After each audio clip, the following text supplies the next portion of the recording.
Tinanggihan ni Davao City 1st District Representative Paulo Duterte ang imbitasyon ng Independent Commission for Infrastructure dahil walaan niyang jurisdiksyon ng komisyon sa kanya. Humarap naman si House Majority Leader Sandro Marcos sa ICI na naka-executive session. Balitang hatid ni Joseph Moro. Sa halip na i-livestream na uwi sa executive session ang pagharap ni Presidential Son at House Majority Leader Sandro Marcos sa Independent Commission for Infrastructure o ICI. There may be critical information that may be elicited from his testimony which may jeopardize or compromise further investigation of this commission. We grant your request, so we will adjourn the session and go into executive session. Humarap si Marcos sa media pagkatapos ng executive session. Itinanggi ni Marcos sa mga aligasyon ni dating Congressman Saldi Co na nagdawit sa kanya sa umano'y may insertion na mahigit 50 billion pesos sa 2023, 2024 at 2025 budget. I did not do any such a thing. Kung nakikita niyo po yung listahan, may mga project dyan sa Davao City nakalista sa Davao City.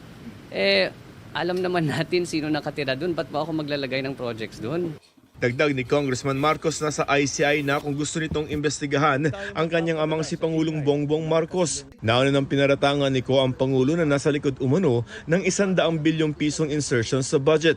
I don't want to speak on behalf of the ICI. Ayon naman kay outgoing ICI Commissioner Rogelio Singson, hindi sapat na basihan ang mga video ni Ko para ipatawag si Pangulong Marcos.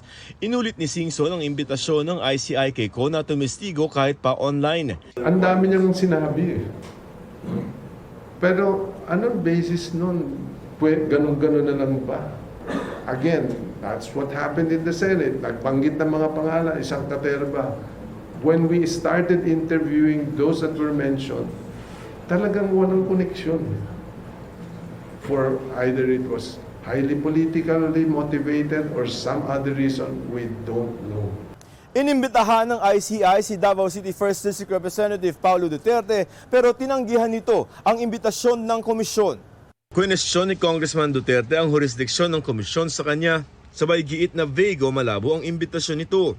Dapat daw si Pangulong Marcos, kanyang pamilya at si dating Speaker Martin Romualdez ang imbestigahan ng ICI dahil sa mga isinawalat ni Ko. Ginagamit daw ng administrasyon ng ICI bilang political weapon para ilihis ang atensyon ng publiko at pahinain ng pamilya Duterte bago ang eleksyon sa 2028. Tanong naman ni ACT Teachers Party List Representative Antonio Tino bakit biglang dinaga si Pulong. Hindi aniya sapat ang mga general denial at kailangang sumagot siya sa mga tanong tungkol sa paggastos ng pondo sa kanyang distrito. Nauna nang pinaimbestigahan ni Tino sa ICI ang listahan ng 80 proyekto sa distrito ni Duterte na nagkakahalaga ng 4.4 billion pesos. Sagot naman ni Duterte kay Tino, hindi siya umatras. Sa halip ay umayaw raw siya sa palabas. Ayon naman sa ICI, igagalang nila ang posisyon ni Congressman Duterte pero malinaw raw ang kanilang mandato na imbestigahan ang mga infrastructure project ng gobyerno at lahat ng responsable dito. Tuloy raw ang trabaho hanggat hindi dinedeklara ng korte na walang bisa ang ICI.